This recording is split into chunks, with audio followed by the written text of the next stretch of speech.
Hello friends, welcome back. कैसे हैं आप सब लोग? आई होप सब लोग अच्छे से होंगे, मज़े में होंगे। चलिए शुरू करते हैं आज का चैप्टर। आज हम करेंगे क्लास 9 का ज्योग्राफी का chapter, India size and location. शुरू करते हैं। हमारा पहला क्वेश्चन है, what is longitudinal extent of India. India का लॉन्गिट्यूडनल एक्सटेंट क्या है? वो है 68 degree 7 minute east to 97 degree 25 minute east. ये है इंडिया का लॉन्गिट्यूडनल एक्सटेंट, और इसकी वजह से अरुणाचल प्रदेश से गुजरात की तरफ जब हम जाते हैं, मतलब ईस्ट से वेस्ट की तरफ जब हम जाते हैं, तो 2 घंटे का टाइम गैप आता है। क्लियर? नेक्स्ट क्वेश्चन पर आते हैं। नेक्स्ट क्वेश्चन है, what is latitudinal extent of India. India का लैटिट्यूडनल एक्सटेंट क्या है? वो है 8 degree 4 minute north to 37 degree 6 minute north. यह है इंडिया का लैटिट्यूडनल एक्सटेंट, और इसकी वजह से कश्मीर और कन्याकुमारी की में दिन और रात के में टाइम गैप आता है। दिन और रात के टाइम गैप का डिफरेंस बनता है। क्लियर? नेक्स्ट क्वेश्चन पर आते हैं। नेक्स्ट क्वेश्चन है, why India is generally refer to as subcontinent. India को सब कॉन्टिनेंट क्यों कहा जाता है? तो सबसे पहले समझते हैं कि सब कॉन्टिनेंट किसे कहते हैं। सब कॉन्टिनेंट वो एरिया, उस एरिया को कहते हैं जो कि बाकी सब एरिया से डिफरेंट होता है, बाकी सब रीजन से डिफरेंट होता है। तो इंडिया जो है बहुत ही डिफरेंट एरिया है बाकी सब कंट्रीज से। क्यों? क्योंकि एक तो ये एशिया के सेंटर में लोकेटेड है, और दूसरा इसकी जो कोस्ट लाइन है इंडियन ओशन में, वो बहुत ही लंबी है। किसी भी कंट्री की कोस्ट लाइन इतनी लंबी किसी भी ओशन में नहीं है। क्लियर? इसकी वजह से इसके जो कॉन्टैक्ट्स हैं डिफरेंट कंट्रीज़ के साथ में काफ़ी अच्छे से हैं। रूट्स बहुत अच्छे से बने हुए हैं ट्रैवलिंग के लिए, तो इसलिए इसको हम सब कॉन्टिनेंट कहते हैं। क्लियर? नेक्स्ट क्वेश्चन पर आते हैं। नेक्स्ट क्वेश्चन है, why do you need a standard meridian for India. India के लिए एक सेपरेट स्टैंडर्ड मेरिडियन की ज़रूरत क्यों पड़ी? क्यों? क्योंकि इसमें ईस्ट और वेस्ट में 2 घंटे का टाइम गैप आता है बिकॉज ऑफ लॉन्गिट्यूडनल एक्सटेंट। अभी हमने किया था पहले। तो इस 2 घंटे के टाइम गैप को ओवरकम करने के लिए इंडिया का एक सेपरेट स्टैंडर्ड मेरिडियन चूज़ किया गया, और वो क्या था? 82 डिग्री 30 मिनट ईस्ट। इस लोकेशन को इंडिया का स्टैंडर्ड मेरिडियन माना गया। क्लियर? नेक्स्ट क्वेश्चन पर आते हैं।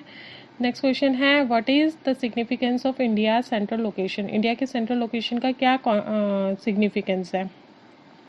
इंडिया जो है वो ईस्ट और वेस्ट एशिया के सेंटर में लोकेटेड है।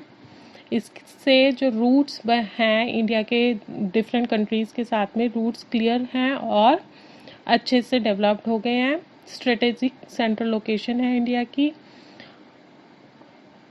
जिसकी इंडिया की कोस्ट लाइन जो है इंडियन ओशन में बहुत लंबी है, जिसकी वजह से Asia, Africa, Europe, East Asia, West Asia, इनके साथ में इंडिया के काफ़ी अच्छे कॉन्टैक्ट्स हैं। क्लियर?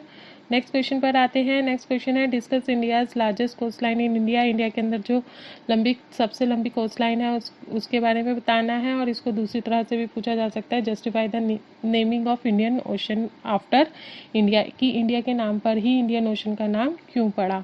अभी हमने किया था कि इंडियन ओशन में इंडिया की सबसे लंबी कोस्ट लाइन है, जिसकी वजह से इसका नाम इंडियन ओशन पड़ा। ठीक है? अब इससे क्या है, इतनी लंबी कोस्ट लाइन होने की वजह से इंडिया के अफ्रीका से, उधर श्रीलंका हो गया और मालदीव्स हो गए, इन सब से काफ़ी अच्छे से, मलेशिया से, इन सब से काफ़ी अच्छे रिलेशन इसके बने हुए हैं। रूट्स जो है वो बना हुआ है, और इसीलिए इसका नाम भी इंडियन ओशन के नाम पर रखा गया है। क्लियर? नेक्स्ट क्वेश्चन पर आते हैं, what shortened the distance of India and Europe. India और यूरोप के बीच का डिफरेंस किसने छोटा कर दिया? सुएज कैनाल ने। सुएज कैनाल के डेवलप हो जाने से 7000 किलोमीटर का डिफरेंस आ गया। क्लियर? नेक्स्ट क्वेश्चन पर आते हैं, India's land route have been important since ancient time, explain. कि एंशिएंट टाइम से ही लैंड रूट जो रहा वो इम्पॉर्टेंट रहा। कैसे? देखिए, सी रूट तो अभी डेवलप हुआ, पहले तो लोग समुद्र में जाने से डरते थे, सी वॉयजेस से डरते थे, तो लैंड रूट ही पॉपुलर था।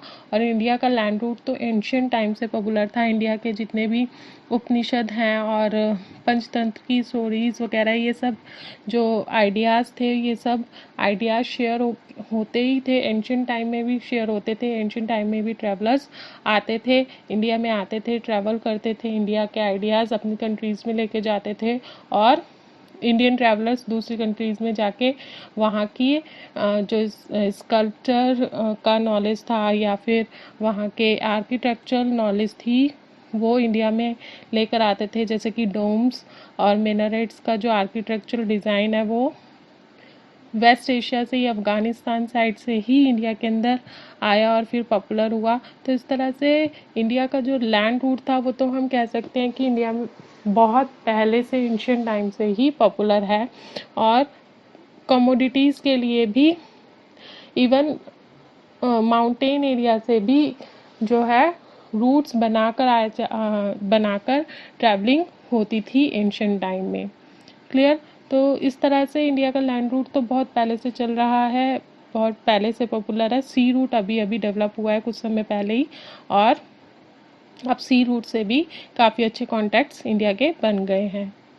आई होप आपको ये चैप्टर क्लियर हो गया होगा, सारे क्वेश्चन आंसर अच्छे से क्लियर हो गए होंगे।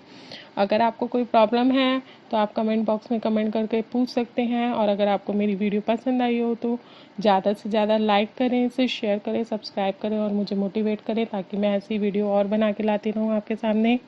Thank you, bye bye.